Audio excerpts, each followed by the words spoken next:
Tucker Carlson likes to brand himself as a real man of the people. Politicians, big business, the media, they are all on the same side. Taking on the liberal elite. Now Democrats have become the party of the elite professional class. And standing up for everyday Americans. It's not a left-right thing, it's a ruling class versus everybody else thing. He wrote a whole book about how America's selfish ruling class is bringing the country to the brink of revolution. Division helps them maintain their power, even as it destroys our country. The Atlantic even called him the bow-tied bard of populists. The actual problem is the corrupt and decadent leadership of our own elites. The elites, liberal elites. It is sickening, and we've had enough of it. There's just one problem with Tucker's man of the people shtick.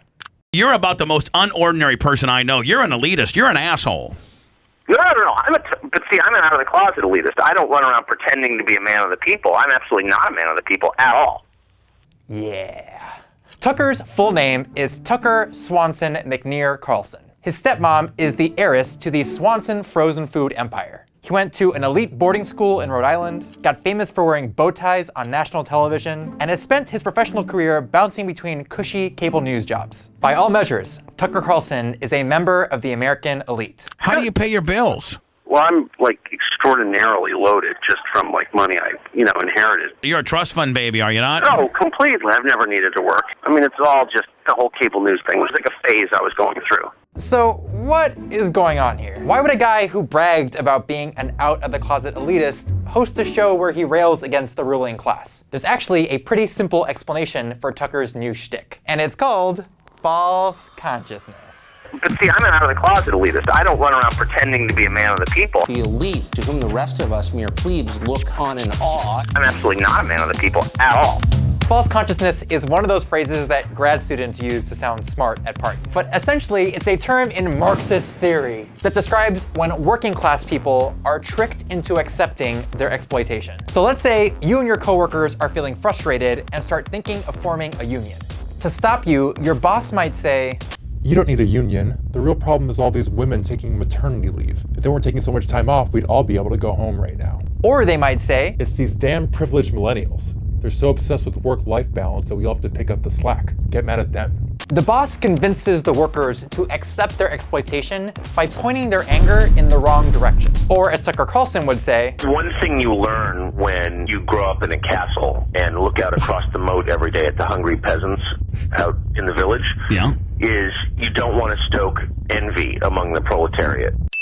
Thanks, Tucker. So how do you keep the hungry peasants in the village from storming the castle? Enter Tucker Carlson Tonight. The show that is the sworn enemy of lying, pomposity, smugness, and groupthink. Since it launched in 2016, Tucker's show has been a festival of false consciousness, bombarding viewers with an endless supply of culture war bullshit. Could transracial be the new transgender? What's upsetting about lady-specific Doritos? If yoga is racist, is hot yoga more racist? To be fair, this isn't unique to Tucker. Fox News' MO is using culture war stories to distract from right-wing economics. But what makes Tucker unique is how often he uses the language of anti-elitism while ignoring real exploitation. Take the 2017 Republican tax cuts, for example. It's the largest tax cut in the history of our country, and reform. Republicans spent months promising their tax cuts would help the middle class, including during several segments on Tucker's show. This is really about a middle-income tax cut, okay? That, of course, turned out to be a scam. The overwhelming majority of those tax cuts went to corporate shareholders and CEOs. It's a giveaway to the very rich, permanent tax cuts for corporations, and almost nothing for the average person. So what was Tucker Carlson, populist hero, talking about the week that happened? Racist trees. In Palm Springs, California, city officials are planning to clear-cut a grove of tamarisk trees because they're racist. Ah, yes. Racist trees. I'm willing to believe you that there was racist intent in planting these trees. Why are we punishing the trees for that? Tucker spent twice as long talking about this random tree story as he did about the tax cuts. Does that seem a little unfair? If you were a tree, you might feel a little differently. This is false consciousness in action. Convince workers to focus their rage at targets that don't matter. Racist trees. And they'll be too distracted to notice the ones that do. It's a giveaway to the very rich. Don't want to stoke envy. Tucker does this all the time. Last May, Congress rolled back regulations meant to stop Wall Street from creating another financial crisis. The financial institutions spent $200 million in lobbying. This is the kind of thing real populists hate. Big money rules and the needs of ordinary people gets ignored. But Tucker didn't mention the rollback once. Instead, he was dedicating multiple segments to a random dude who refused to move out of his parents' house, which Carlson saw as proof that millennials were too entitled. I think that probably does have something to do with the safe space movement. So just to recap, instead of talking about bank deregulation, we got one multimillionaire complaining to another multimillionaire about how millennials are too entitled. False consciousness. Amazing the country this is becoming. We're dedicated to chronicling it for you in all detail. Last February, Trump made it easier for lenders to give out predatory payday loans, which trapped working class people in cycles of debt they can't get out of. Many of these loans have interest rates of 400%. The move was a huge win for predatory lenders, who Democrats have been trying to regulate for years. This is a lobby that's extraordinarily powerful. They have members, and the members want results. But Tucker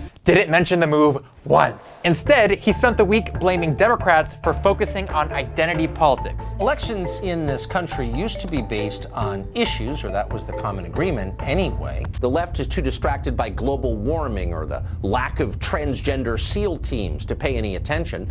You spent 3 days on the racist tree story. False consciousness. Okay, last one. In May, House Republicans passed huge cuts to Medicare and Medicaid. This bill cuts taxes for massively high-income people by hundreds of billions and cuts the health care of low and middle-income Americans by hundreds of billions. If there was ever a time to get mad at the elite, this was it. I think this is one of the largest pure redistributions from poor to rich in one bill we've ever seen. But Tucker Swanson Carlson treated the whole thing like a big joke. The left has had a full psychotic break. Then he turned to the stories that really matter. Atheists getting rid of a park bench in Pennsylvania, Michael Moore saying something mean about Trump, and a random academic paper suggesting we should eat bug meat. When Al Gore starts serving crickets for lunch on his private jet, I'm in. The largest redistribution from poor to rich we've ever seen. Don't want to stoke envy.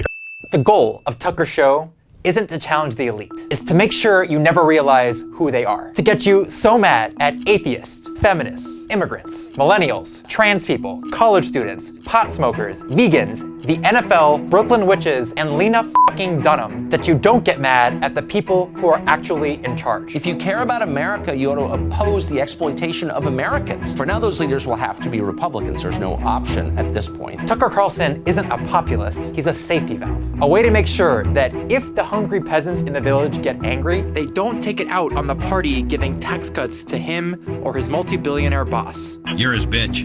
I'm 100% his bitch. Whatever Mr. Murdoch says, I do. I would be honored if he would cane me the way I cane my workers, my servants. He's a phony. And if that sounds harsh, don't take it from me. Take it from Tucker Carlson.